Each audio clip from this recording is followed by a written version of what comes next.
ready or not? Sometimes we hold back for starting because we believe that we are not ready yet.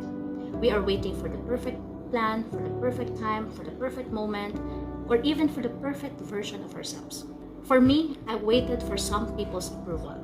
I wanted them to understand my mission, to accept me and to support me for what exactly I'm doing. Back in 2017, I started creating content, sharing God's messages through my stories and reflections. I received both encouragement and criticisms. Instead of focusing on the positive sides, I get the negative noises grow louder. I thought maybe they are right. Maybe I am not meant for this. I wanted to protect relationships instead of pursuing God's path for me. I said, Lord, can I do this once they fully understand my mission? So I tried doing something else. Years passed, I wasted time, I wasted resources, I wasted opportunities, I hid my gifts, and I neglected the people who truly believed in me. Then I had another excuse. I don't have the proper tools. In 2019, my best friends gifted me this, and they have begged me to start. Instead of starting, I found new reasons to delay. I said, I need healing first. I needed to be healed emotionally, physically, mentally, so and so forth.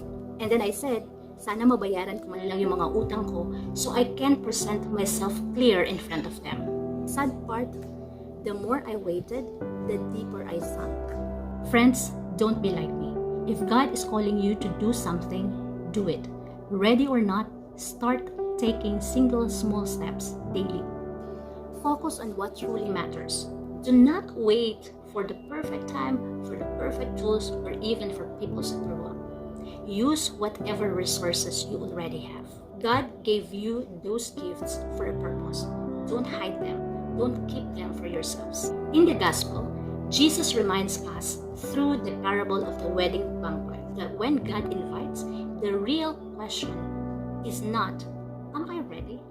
But, am I willing? Being willing means embracing criticisms, enduring challenges, and strengthening your faith as you go. Readiness isn't about having everything figured out. I have learned that it's about showing up with an open heart. Because when we said yes to God, He will equip us with what we lack and He will strengthen us along the way. If we keep delaying it or even said yes, but with a half-hearted heart, we might end up regretting it. Just like those who were invited and the one who said yes but came unprepared, we might miss the place at His table. Saying yes with a full heart means choosing faith over fear, preparation over procrastination, and purpose over excuses. So friends, whether it's pursuing your mission or chasing your dreams, don't wait for everything to be perfect. Take that single step. Start. Ready or not, God is with you. Ready or not, God is with us.